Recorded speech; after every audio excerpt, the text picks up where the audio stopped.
everybody. Welcome to episode 18 of All About African Violets.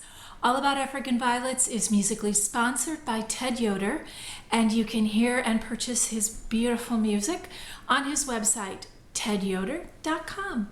Thanks, Ted. Oh, wow, what a week. Do I say that every week? I think I do. I'm so grateful that my weeks are so interesting and filled with all kinds of great stuff. And this was another great week. It's been busy. Work is busy. Today I've had a very busy day. It's Saturday, and I'm just getting this ready to go for tomorrow. Let's see. I practiced my bagpipes today because I got to play tomorrow. I've been practicing, other days as well. And it's occurred to me that I think I wore this shirt last week. But I think I might have told you, it's kind of raggedy. It's my favorite shirt though. I just love it. And at this time of year particularly, as the weather gets cooler, because it did get a lot cooler this week, it was very wild. We had a couple of days of 78 degrees here in Chicagoland. And then it dropped down to like 38, which, that's what happens here. It's not really that surprising. It's that time of year. But I can't believe it's the last weekend of October. And it is the last weekend, so you know what that means. It's question day. I don't have that many questions. You guys didn't leave me that many questions, but I do have a few, and we will move on into those pretty quickly. I think we will just move right on to tips and treasures. So Chuck left a comment on the website, and he said, what else came in the box of joy? That's a really good question. Well, Chuck, a lot of old favorites. I mean, Derek was very, very generous, and there were a lot of different varieties, mostly leaves, a few rooted leaves, a few suckers, and old things, new things, things I haven't tried before or haven't grown in many years. It would take me forever to list them all. I mean, it was really a substantial amount. And as I think I mentioned, it rolled me over 90 varieties. And since I want to always say, limit your collection, I did a little bit of limiting this week. I did downsize a little bit, so we can talk a little bit more about that a little bit later.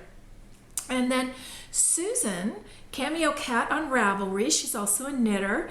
She asked about how often I open the domes on the domed trays, those domes. How often do I open them up, like to let the air in? And that's another great question because, again, to something I wouldn't even think about. Normally, when I put leaves down, put them in the tray, make sure they're well watered, I leave them alone for quite a while. I don't fool around with them. I just let them go on their merry way and do what they're going to do. But I have been opening the trays at least once a week to show you guys on the look at the stands at what's going on.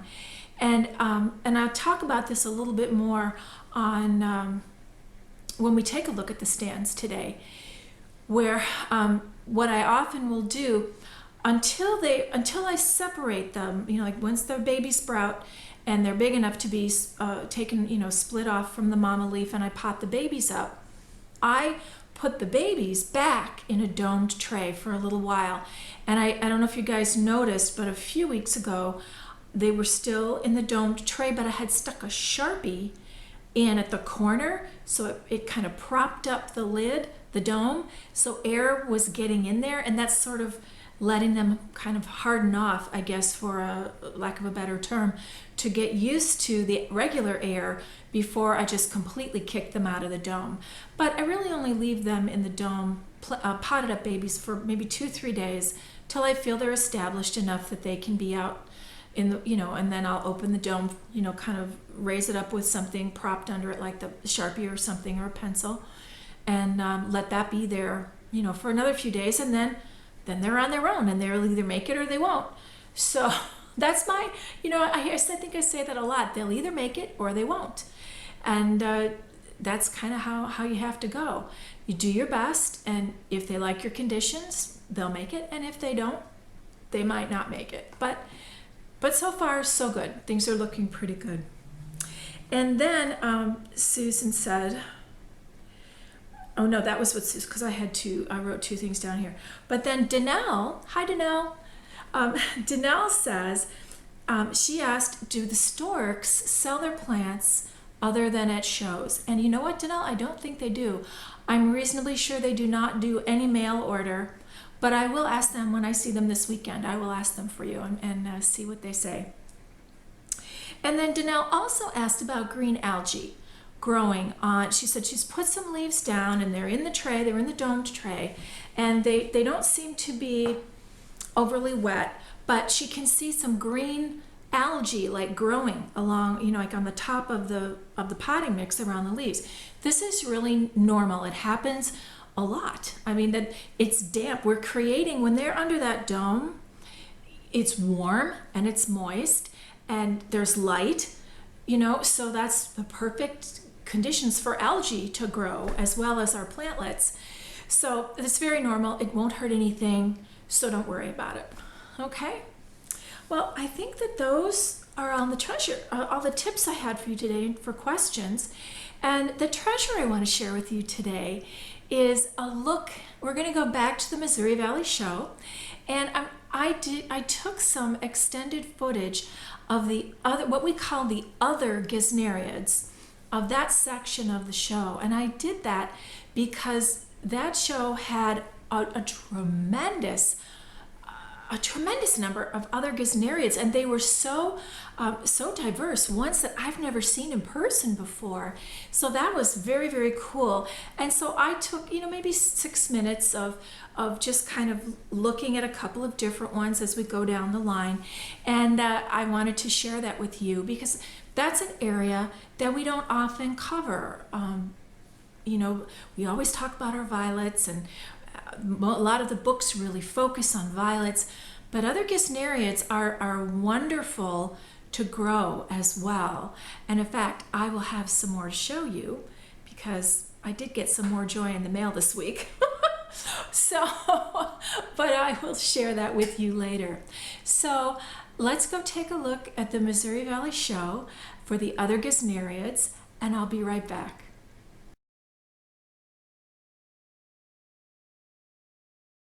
Hi guys, I thought I would do a little kind of a feature here on some of the other Gesneriids. This is a Primulina. It's called Silver Surfer. And these, what we call other Gesneriids, these are cousins to the African violet. This is a Petrocosmia. This one is Petrocosmia HT-2. And this little sweet thing is Petrocosmia shortenbread. Now, this one, I might not say this right. Can you help me? Paradramonia campostyla? That sounds good. Well, Elmer Godney says that he thinks that sounds right. I'm doing this for the podcast, Elmer. And this, again, is another cousin of the African violet. Thank you. This is a Smithiantha cinnabarina, and I'm finding it very, very interesting with these beautiful velvety red leaves. This one also, this is a different Petrocosmia. It's called Carrii.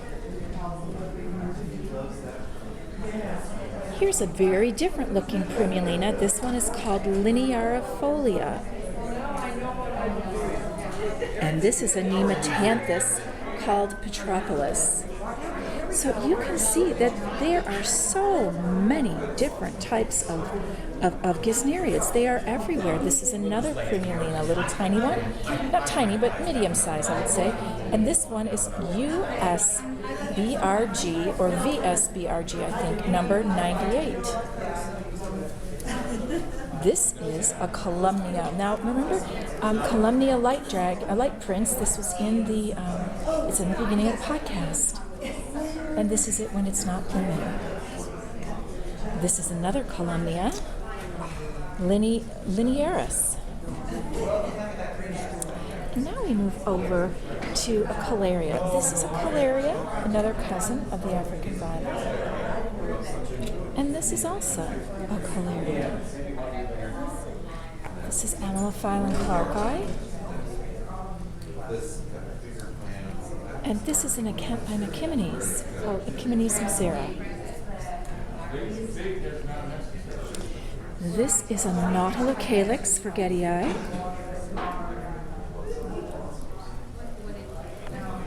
And now I'm going to shift and I'll be right back. Guys, this is a Syninga. It's called Syninga Ozark Jumbo Sunday. Again, another cousin of the African violet. Now here are some of the primulinas that are in bloom. This one's called Primulina gemella.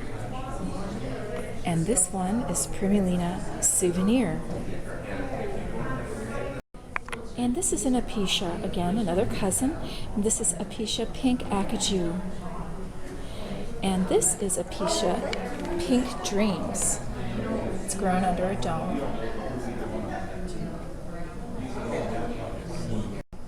This is a Codonantha, and this is Codonantha devociana. And this is one of the reasons, I guess, that I really wanted to do this little segment for you, because this particular show has a tremendous variety of the other gesneriads. Whether or not they're blooming, I really thought you would enjoy seeing them. This is Columnia melissa. I like columnias. I like growing them. Guys, this is another gesneriad. It's called Ascanianthus radicans Mona Lisa. And I've also often heard it called the lipstick plant. You can see that there's a blossom and then a calyx holding the blossom. The leaves are a little bit waxy. And this is a large hanging plant. It is really a stunner. I meant to tell you that there was a lot of ambient noise on those snippets from the other gesneriads, so I hope it wasn't too difficult to hear me. But and also when I'm there, I'm very limited. I was very limited by the existing light in the room, so I know that sometimes we had a little bit of that light dark thing going on again, and so I apologize for that. But I hope you enjoyed seeing them, because aren't they amazingly different? I mean, these are all cousins to the African violet. And there is a lot of information out there about all of these plants. But I am actually looking for some more information. So if anyone knows of some great books about just the other gesneriads, please let me know, because I would love to hear that. Now, one that was recommended to me years ago, and this is a very old copy of it, and I don't even know if this is still in print, but it's called The Miracle House Plants, and it's by Virginie and George Albert.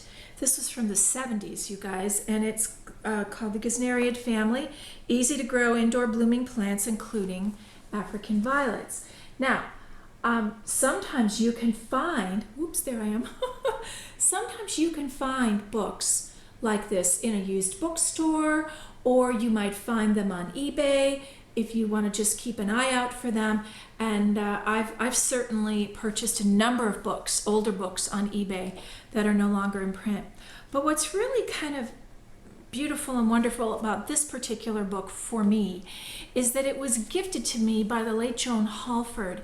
Joan Halford, for those of you who are watching in South Africa, you may be more familiar with her than some of us in the U.S. She died a few years ago. I met her at the last national convention international really, convention that she came to, and it was, gosh, it's got to be about 6 years ago now. I'm not sure. It was in Cincinnati, and she was here, and she was the most wonderful and engaging woman, and so interesting. And she and I shared a great love of books, a tremendous love of books. And while we were there were a lot of books being auctioned that year at the auction at National, and a lot of books from different parts of the world. And her book was there, and I was able to get a copy of it. And her book was called Growing African Violets in Southern Africa by Joan Halford. And I'm reasonably sure this is out of print, you guys, but I did want to share it with you because, again, you may find it on eBay, you may find it in a used bookstore somewhere, and it's really, I mean, she was living in South Africa, but it's a great resource, and not just for those people who live in South Africa. She does have a very small section about the other Gesneriids, and I'm going to share with you what she wrote to me in the book because it was so great. She said, "Dear Annie, great to have met you at convention. My wish to you is that you find love and enjoyment from your African violets in the same wonderful way I did for 30 years. Good luck and love, Joan." And so this book was gifted to me by Joan. She was downsizing her home and moving to a smaller place, as many people do. You know, when you get older, sometimes you don't want to live in a big house anymore. And she sent me she sent me this huge, it was like Christmas, these two huge packages of her books about African violets. And it was just the most amazing gift to have from her. And I shared some of them with my friend Joyce, so she has a few of them, and I have the rest. And this book was one of them, was one of the books that came from Joan, and so of course it says Joan Halford in there. But what's even more interesting is that this book was originally Barbara Elkins. So Barbara, if you're watching there in Northern California, I have your Miracle Houseplants book that you gave Joan Halford many years ago, I'm sure. So it has a great history and I love it. But there is good information in here about the other Gesneriids. And many people grow them. Many people like to grow them more than they like to just grow violets. I particularly like calumnias. I find them pretty easy to grow. And I also love streptocarpus. And there is another book that I have that's by Rex Dibley. And Dibley's is in the UK. They are a very well-known nursery and greenhouse, and they really specialize in streptocarpus and begonias. And this book by Rex Dibley, I believe you can buy on their website. I will look. I think this one is still in print, so I will look that up and link in the show notes, or at least make a note about it. And it's just got, this one has just great. I mean, there's all kinds of pictures of beautiful streptocarpus, and it's a great reference if you like to grow these. And I do. I love to grow streptocarpus. So, well, I think that's kind of it for tips and treasures. Now I think it's time to take a look at what's on the stands. So you're going to see some different things today. So I'll see you on the other side and we'll talk about them.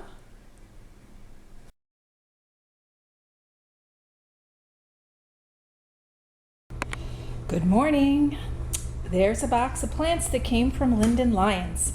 This, a couple days ago. They've been resting in the house, and I have begun to undo them, unpack them, and they'll be isolated here in the sunroom. So hang on and I'll show you what that looks like. Okay, I know this is a little dark, but I wanted you to be able to see how Lions wraps their plants. They do it very well. They put them in these tubes of paper. Paper is really good insulation, believe it or not. And got a lot of tape here. This is a streptocarpus. I decided that I really wanted a few more of the other Gesneriids back into my collection.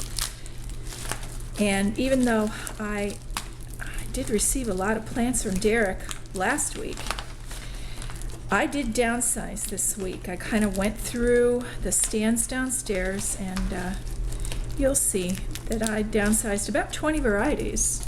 So I'm back within the realm. There we go. Back within the realm of possibility. Over 90 varieties was making me very nervous. All right, this is Streptocarpus Moonlit Velvet, and you'll see that they have put plastic wrap all around the pot. And the reason that they do this, and this is a way to, this is something you can learn from your own. In fact, hang on guys, I'm gonna get some scissors so I don't yank this around. Hang on, I'll be right back.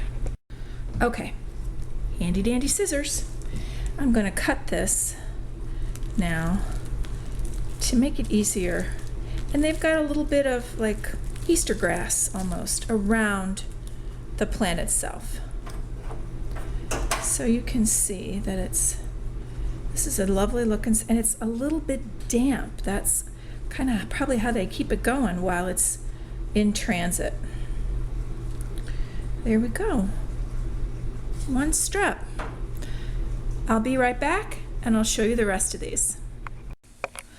Okay, here we are back on the shelf, and you'll see that these are what we call other gesneriads, and I'm going to show you, if I haven't already, the show footage from Missouri Valley of the other gesneriads section of that show, because it happened to be a very, very good one. There were so many different other gesneriads. And actually, I think you will have already seen it by the time you see this, because this is part of a look at what's on the stands. So you'll notice that a couple of things that I might have mentioned that I saw there. This is Petrocosmia carrii.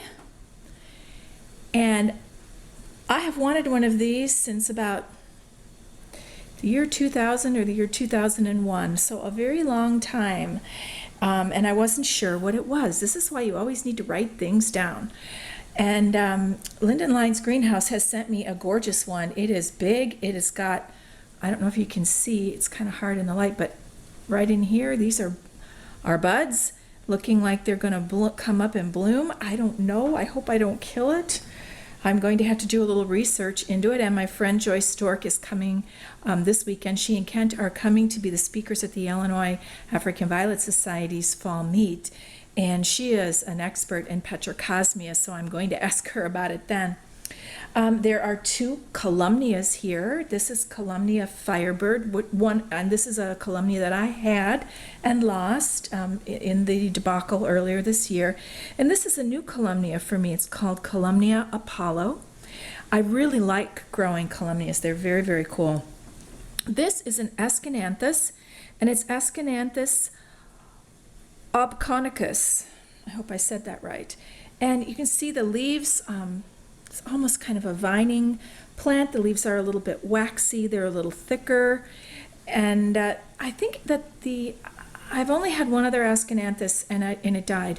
So I'm crossing my fingers for this one. It's often called a lipstick plant. And you'll notice that on this strip over here, I took the blossom off, and then, or this one actually, and then this is also a Streptocarpus, and it is called Texas Hot Chili. It was hybridized by Dale Martins. She's here in Illinois now. And it was the first Streptocarpus I saw that made me think, wow, I'd like to grow those. So I'm very happy to have it back in my collection. And it's a beautiful, great size. I'm really pleased with the plants I got from Lions. They look wonderful. And this back here is an Apicia. It's called Pink Acajou. And this is another one that I saw at Missouri Valley that I have never, I've grown Cleopatra before, which is one of the really light pink leaved Apicias.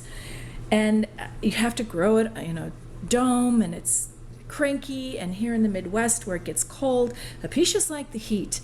So I really don't know how this baby's gonna do, but for now, we shall see. I kind of fell in love with that leaf. It was one of the most beautiful leaves I had ever seen. And I did buy one violet, and there is a blossom on it, and normally I would take that right off, but this is a chimera. It's called Roulette, and it's a plant that I have had in the past that I really wanted to have back in my collection, so I splurged. Chimeras cost quite a bit more than your average violet, and I'm going to let it come into bloom just to make sure that it's blooming true. The other plants in that box are plants for Illinois, so I can't share them with you yet. And let's go take a look down in the basement, see what's going on. Here we are in the basement. Here is the stand that has, or the tray that has the plants that I potted up a few weeks ago. Everybody's looking pretty good. Things that they're growing. They're growing slowly, but they're growing. And over here are the other few. Looking great. Everybody in here looking great. And had a couple of questions this week about how wet should it be in the dome, and do you let any air in, and how does that work? Well, I do let air in every once in a while, just like you're seeing. I tip this dome up. I'm showing the plants to you. And once they are, I don't know if you noticed, after I potted up the babies, I left them in a dome for a couple of days, and then I went ahead. I'm trying to get this one to come up. You'll see, oh, pretty empty in here. I better go on the other side so you can see these. This is the one, this is the tray where I divested a lot of stuff from. Hang on, I'll go around to the other side. Here we go. And as I was saying, I put a pencil underneath that domed tray. I don't know if you noticed that a few weeks ago. After a couple of days, I figured that's long enough for the plantlets to get settled. These plantlets over here, and then I put like a Sharpie, like kind of about the size of my thumb, and that leaves the dome open. Now on this dome, I have actually opened the vents because it seemed a little more wet in here to me than it should. Someone also asked me about the green stuff that forms on the top of the dirt there. It's okay, that's algae, that's really normal, it's not gonna hurt anything. That means it's just been really, really wet in here. So one of the reasons that I opened up the dome a little bit. Here are the plants, the trailers. They like it down here in the basement. They are looking good. That's sushi. It's growing well, and it's, I think, growing true. I will be checking it this week. And here's Ramblin' Sunshine. Ooh, needs a drink, feels kind of dry. And it's about to bloom, and I will let it bloom to make sure that it's blooming true, and then we'll go on from there. So hang on, let's go take a look at the Smithiantha. Okay, here's the Smithiantha, and everybody looks fine in the dome, looking okay. Bill Price has said to give them as much light as possible, so they're getting a lot of light. They're not, however, showing that really awesome cinnamon color yet, so we'll see. He said that if the new growth did not show that color, that this might not be the actual species of the plant. So, but we'll see. Let's go look at the big box violet. Whoops, before we see the big box violet, I changed it up this week. Let's take a look upstairs in my guest room. Well, guess who that is? That's Sultan, and it's blooming. And it's looking a little better than it has recently. So I'm wondering if maybe, you know, I've dropped it down a little. It's getting a little bit less light. I wonder if that's going to make a difference for it. We shall see. Whoops, I banged that, sorry. This is little Creek Girl, Optimara Little Creek Girl. It is getting ready to bloom. This is Optimara Little Comanche. Now I know that these blossoms look very, very blue on the film.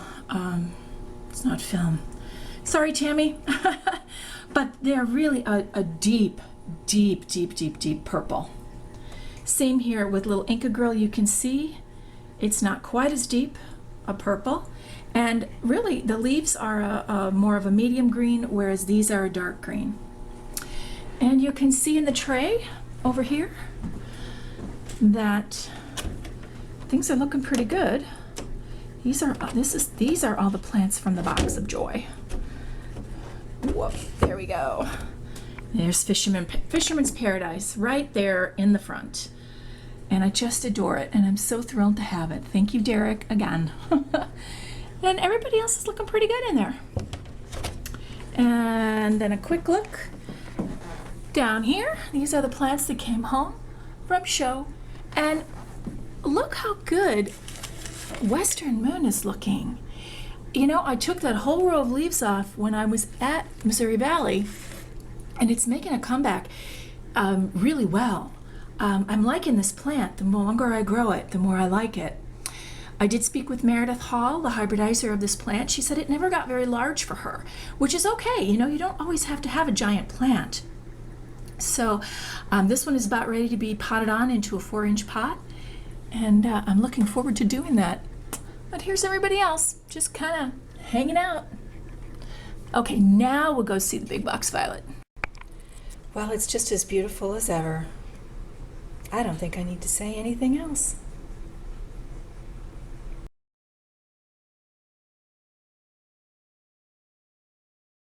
What did you think? Well, first of all, I mean, the big box violet, I know you can kind of see it behind me there in the window, in the conservatory stand. it just still looks so gorgeous. I mean, those blooms are holding well, and it's really a beautiful plant, and it's a beautiful addition to my sunroom. I love having it in here. So, but did you see, I got some more plants, holy mackerel. But, you know, I saw a few at Missouri Valley that really captured me, and I have to tell you about the Petrocosmia carrii.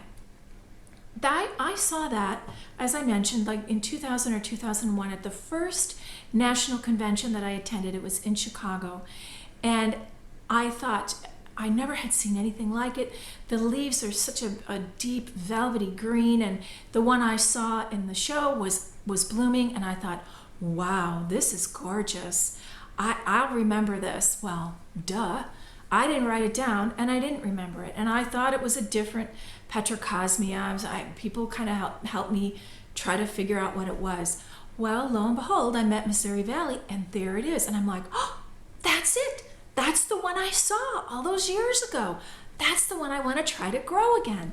So I found one. They had them at Linden Lion greenhouses. So they're in New York, and I thought, well, I'm going to get that. But I thought, well, this is how it works, you guys. I thought, well, if I'm going to get that, this is kind of like buying yarn. For those of you who are knitters out there who watch the podcast, this is how it happens. You see one skein of yarn, and then you think, oh, I better get a few more just to make it, a good order. Or, in some cases for yarn, you could get free shipping if you order over a certain amount. So I decided, well, gee, they've got some calumnias, and I lost all my calumnias too, and I'd really like to have a couple. And they have Firebird, which I really like, and they had Aladdin. At least they had it on their website. When it came down to it, they didn't have any to send, and so I didn't get that one. But I tried another one, and I got a couple of Streptocarpus that I wanted to grow, particularly Texas hot chili, which just like Petrocosmia carrii. The first time I saw it, I had no interest in growing, Streptocarpus. I just wanted to grow my violets. And then I saw this Texas hot chili, and it was the most gorgeous Streptocarpus. I mean, the blossom, it's red and yellow, and it is just a stunner. And I thought, wow, I'd really like to grow that. And I'll tell you what, you guys, I think the first 3 of them that I had, I croaked. I killed them. It took me a while to find the right place, and this was in California, and then find the right place again here in Illinois. And so they like it a little cooler, and I understand that the Petrocosmia carrii likes it a little cooler, in fact a lot cooler. So everything's here in isolation in the sunroom. There's nothing else in here right now. Everything else is either in the guest room or down in the basement. So we'll see how they all do. But so if you've been thinking about some other gesneriads, plenty of the commercial growers carry them. And I know Rob's Violet, the Violet Barn carries them, and Linden Lions carries them, and I'm sure there are other places as well that have some. I know Gary Makita's out of Africa has a tremendous Streptocarpus. That's really, in fact, I think he has more streps than he has violets. So all of these, there are plenty of places to get this stuff if you're looking to grow some new things. And it's getting to be that time of year when people may not ship unless they specifically say on their websites that they will, at least here in North America, because winter is on its way and it's getting cold. So I was real glad that box of stuff came before the weather turned cold again this week. Well, the other thing I wanted to kind of tell you a little bit about before we get the bail money ready is why I divest, why I got rid of some plants this week. There were a number of reasons, but first and foremost was with all the wonderful stuff I got from Derek last week, I really took a look at the leaves I had down, the plantlets and things that I had there, and I thought, do I really, because I did buy a wide variety when I first got some stuff at National and then a little bit at Illinois, and knowing that I probably would not keep all of them. And when I really went back and took a look, I was like, I don't really think this really isn't a plant that I think I'm going to want to grow. And that is a very individual decision. It's different for every person. I know that for me, I like a darker green leaf usually. I don't usually like the medium green or that lighter. It's kind of a lighter green. It's not that I don't like it, but I don't really like it, I guess. Maybe it isn't. I just don't really like that as well. And I look, do I have a lot of others of this similar to this one? Does something that's similar to it grow better for me? Do I really want to grow this after all? So I really kind of looked at everything and made some decisions and went, I don't think I need these. So I kind of cut things back down. I'm in the low, like around 70, 71, and that's a much more manageable number than 93. Oh my goodness. And I did, of course, get a few gesneriads today, so I often kind of don't count them in the plant count, but I guess I should. So, but anyway, that's kind of why I do that. I mean, all of us have limited space, unless we have a greenhouse and that's all we do all day. But for me, I don't have a greenhouse. I have my plant stands here in the house, so my space is limited and my time is limited. I have a pretty busy job and a pretty active life, so the time that I can spend on my plants is, I have to kind of figure that out, and when there get to be too many, I'm not happy and neither are they. So, well, it's time to get the bail money ready. And I'm telling you, in the next week or two, you guys, there's stuff happening everywhere. Remember I said we were moving into a really, really busy, this fall season, it's a busy, busy time of year. So of course, let me get my glasses on here. Hang on, I picked up my iPad and now I need my glasses so I can read it. I mean, one of the really good things about an iPad, is you can go like that with the screen and it makes everything bigger. But then it's so big that, it moves off the side, and so it's just easier to put my glasses back on. All right, well, of course, I think I told you the Illinois Fall Get-Together is next Saturday, November 3rd, and it's in Chicago Heights, Illinois, and all of that info is on the AVSA website under events, and all of these listings are from the AVSA website. So the Lone Star African Violet Council is having their convention and show. It's November 1st through 3rd in Houston, Texas. The African Violet Club of Greater Kansas City is having their show on the 3rd and 4th in Kansas City, Missouri, 3rd and 4th of November. Thousand Oaks African Violet Society in Thousand Oaks, California. I don't know if any of you guys are watching, but if you are, hi, I miss you. Thousand Oaks and Ventura, we used to do shows our shows would be in conjunction with each other. So Ventura would do their show in conjunction with Thousand Oaks, and all the members from Thousand Oaks could show their plants in our show. And then Thousand Oaks would do their show and in conjunction with Ventura, and all the folks at Ventura could come and show their plants at Thousand Oaks. So it was like having 2 shows a year. It was really fun. And they're a wonderful club. They were, at least they were when I was there, and I'm sure that they still are. Just really wonderful people. So anyway, Thousand Oaks is having their show November 3rd and 4th, and that's in Thousand Oaks, California. And the Tri-State African Violet Council is doing their thing on November 3rd in Morristown, New Jersey. So there's stuff all over the country in early November. So if you're in the area of any of those things and you're thinking, wow, maybe I should check it out, I encourage you to do so. Well, it's time to keep moving forward. Thank you for joining me this week. I really look forward to this every week, and I look forward to your comments and your questions on the website. So please keep them coming, and thank you for watching. The podcast is available, of course, on the website, allaboutafricanviolets.com. It's also available you can subscribe to it on iTunes, and it's also available on Blip TV. And thank you guys for the reviews and star ratings on iTunes. If you are watching the podcast through iTunes, it's very helpful for you to leave a rating or a comment. It helps move the podcast up in their lineup in case somebody happened to be looking for something. It helps to bring it more. It gives it more visibility, I guess is the word I'm trying to say. Anyway. Please tell your friends to come and watch too, and I will see you next week. My schedule may be a little wonky, but the podcast will still be on. I'll still upload it on Sunday, and I may have to do a few things like earlier in the week, as I did when I went to Missouri, because I have a lot to do for the Illinois fall get together. There's a lot of things still, last minute stuff to take care of, and I'm kind of in charge, I guess, of that because I'm the vice president, and the vice president is supposed to be in charge of the events. Oh my goodness. Anyway, I hope that you have a great week ahead. I hope that your days are filled with all the things you love. Thanks for watching. Good growing. I'll see you next time.